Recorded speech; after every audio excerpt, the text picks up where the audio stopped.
Benvenuti nel mondo della Scoop Travel, l'agenzia di viaggi nel cuore della tua città, del Vomero, in via Bernini 90 e via Tino da Camaino numero 16. Ebbene, l'agenzia Scoop Travel quest'anno è arrivata a proporre la terza crociera della musica napoletana. Siamo arrivati al terzo anno, un indice sicuramente di successo, e quest'anno vi assicuro che la crociera toccherà delle tappe straordinarie e sarà bellissima, vuoi per il cast che si è creato degli artisti, per i temi che si affronteranno per quanto riguarda la cultura napoletana. E la crociera si svolgerà dal 10 al 17 ottobre 2010, quindi il mio invito già da questo momento a inizio puntata è quello di telefonare al numero in sovraimpressione o di andarvi a prenotare la vostra cabina sul sito www.crocieradelamusicanapoletana.it. Siamo presenti anche su Facebook e pensate di trascorrere questi 7 giorni in compagnia di grandissimi artisti su una nave meravigliosa, spettacolare. È l'ultima nata dell'MSC,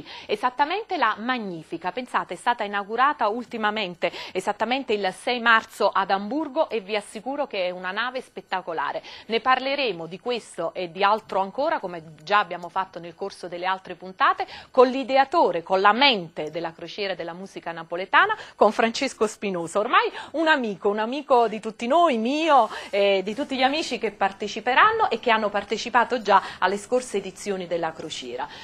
Parleremo con lui, ma parleremo anche con il professor Carlo Postiglione, presidente dell'associazione Megaris, di tutto ciò che riguarda la cultura e in questi 7 giorni come ci accompagnerà per mano attraverso la tradizione napoletana. E quest'oggi con altri 2 artisti che saranno presenti a bordo dell'MSC Magnifiche, ed esattamente loro già rappresentano Napoli così come sono vestite. Sto parlando di Rino Napolitano e Luisa Acanfora, che faranno compagnia ai nostri altri artisti che abbiamo visto nel corso di questa puntata: Antonello Rondi, Francesca Marini, Lucia Cassini e il maestro Bruno Vitale.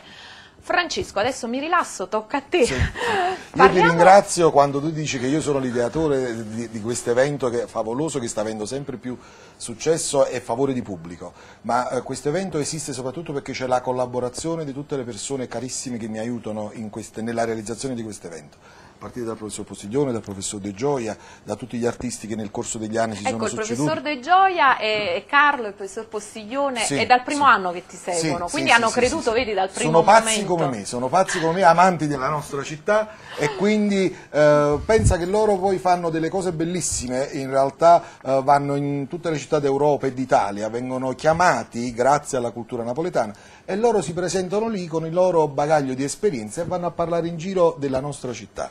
Storia della musica napoletana e della storia di Napoli. E della storia di Napoli. Quindi tutto questo, cioè, solo per passione, perché noi riteniamo che la passione è quella che porta avanti queste iniziative. Non si fa solamente perché ci si vuole così parlare della città, ma la passione è la cosa che accompagna tutte le iniziative che riescono a trasmettere la passione alle persone che ci ascoltano. Anche perché, e che ci Francesco, di crociere tu ne fai tutto l'anno, avendo sì, l'agenzia, sì, in realtà, quindi insomma diventa, invece è stata ben identificato questo. Sì, diciamo che anche tutto questo è possibile perché c'è uno staff di collaboratori validissimi, quindi loro si interessano del turismo, come dire così, di intermediazione, organizzazione di tutti i tipi di viaggi, tutti i tipi di vacanze, e quindi diciamo lasciano a me un po' di tempo in più per dedicarmi a questa tematizzazione che mi sta particolarmente a cuore, perché ogni napoletano, a mio avviso, dovrebbe portare un po' di benessere alla propria città. Quindi noi, presentando bene nel mondo la nostra città, sicuramente invitiamo le persone a venire nella nostra città, e quando arrivano turisti nella nostra città significa portare benessere a tutta la città. Questo lo devono capire un po' tutti i napoletani, quindi è anche questo il messaggio che vogliamo dare, cioè di unirci tutti quanti e portare avanti bene la nostra città. Pensa a noi che portiamo la nostra tradizione quest'anno. Carlo, sei preparato? Quale tappe farà l'MSC Magnifica? Vediamo. Vediamo se è preparato. Parecchie parti. Ti ho colto impreparato. Vabbè, un bel giro. I porti principali sono che tocchiamo. Partiamo da Bari, poi andiamo in Grecia, andiamo in Turchia, poi torniamo indietro rapidamente, una giornata e mezza di veicolazione di nave, arriviamo a Dubrovnik, poi Venezia e ritorniamo a Bari.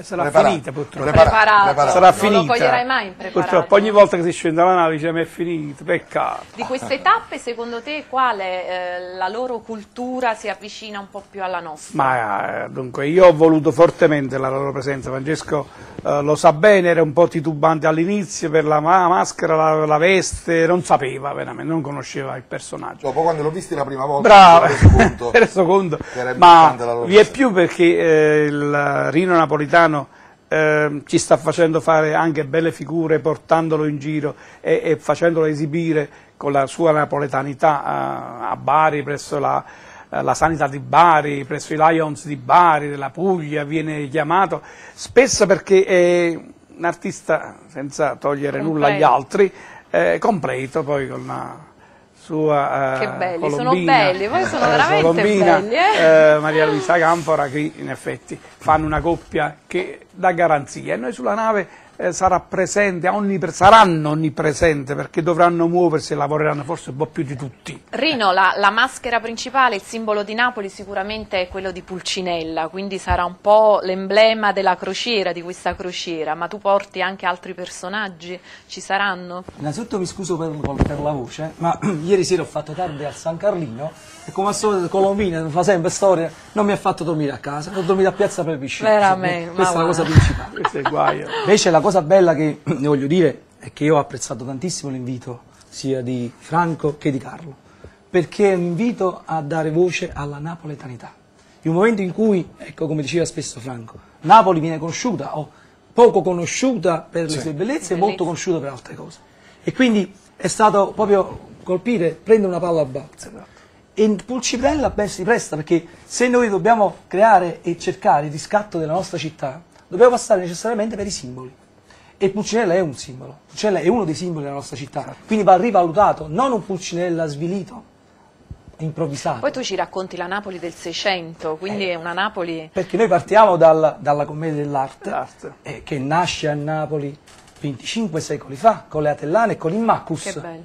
e arriviamo fino al mitico San Carlino, quindi la commedia dell'arte, fino ai nostri giorni. Quindi Pulcinella come tema conduttore, come terminale di una cultura che ha 25 secoli di storia. Non mi sembra poco, no? Colombina, oltre a non far dormire lui a casa, anche... Io dovrò assistere a tutte le marachelle di Pulcinella e quindi poi vedrete, quindi lo bacchetti spesso, delle belle, cosa c'è di più importante sulla nave, col sole, l'acqua, il mare, le cose più belle di Napoli, rappresentate dall'emblema che è la maschera di Pulcinella. E lui sarà, Francesco, un po' anche la maschera dei gemellaggi che farete nei vari porti, proprio come è successo l'anno scorso. Ecco, abbiamo voluto appunto la maschera di Pulcinella, magistralmente interpretata da Rino Napolitano, proprio per portare questo simbolo della nostra napoletanità, no? Perché poi Pulcinella è visto sempre un po'... poi ultimamente per televisione molti giornalisti del nord dicono non fare il Pulcinella, cioè guardando e parlando di questa maschera con un senso negativo, invece Pulcinella a Napoli è un senso di grande positività, perché nonostante tutte le traversie che la nostra città ha attraversato, comunque Pulcinella sorride con la sua maschera anche un po' triste, però è il riso amaro che abbiamo tutti quanti noi napoletani, è vero. perché se non avessimo lo spirito di Pulcinella veramente i napoletani non esisterebbero più. Quindi è vero. uno spirito grande, uno spirito forte, che nonostante tutte le traversie comunque continua ad andare avanti. Voglio aggiungere una cosa a quello che dice Franco, che è importante. La missione che abbiamo noi di tramandare ai giovani certe tradizioni che si stanno perdendo.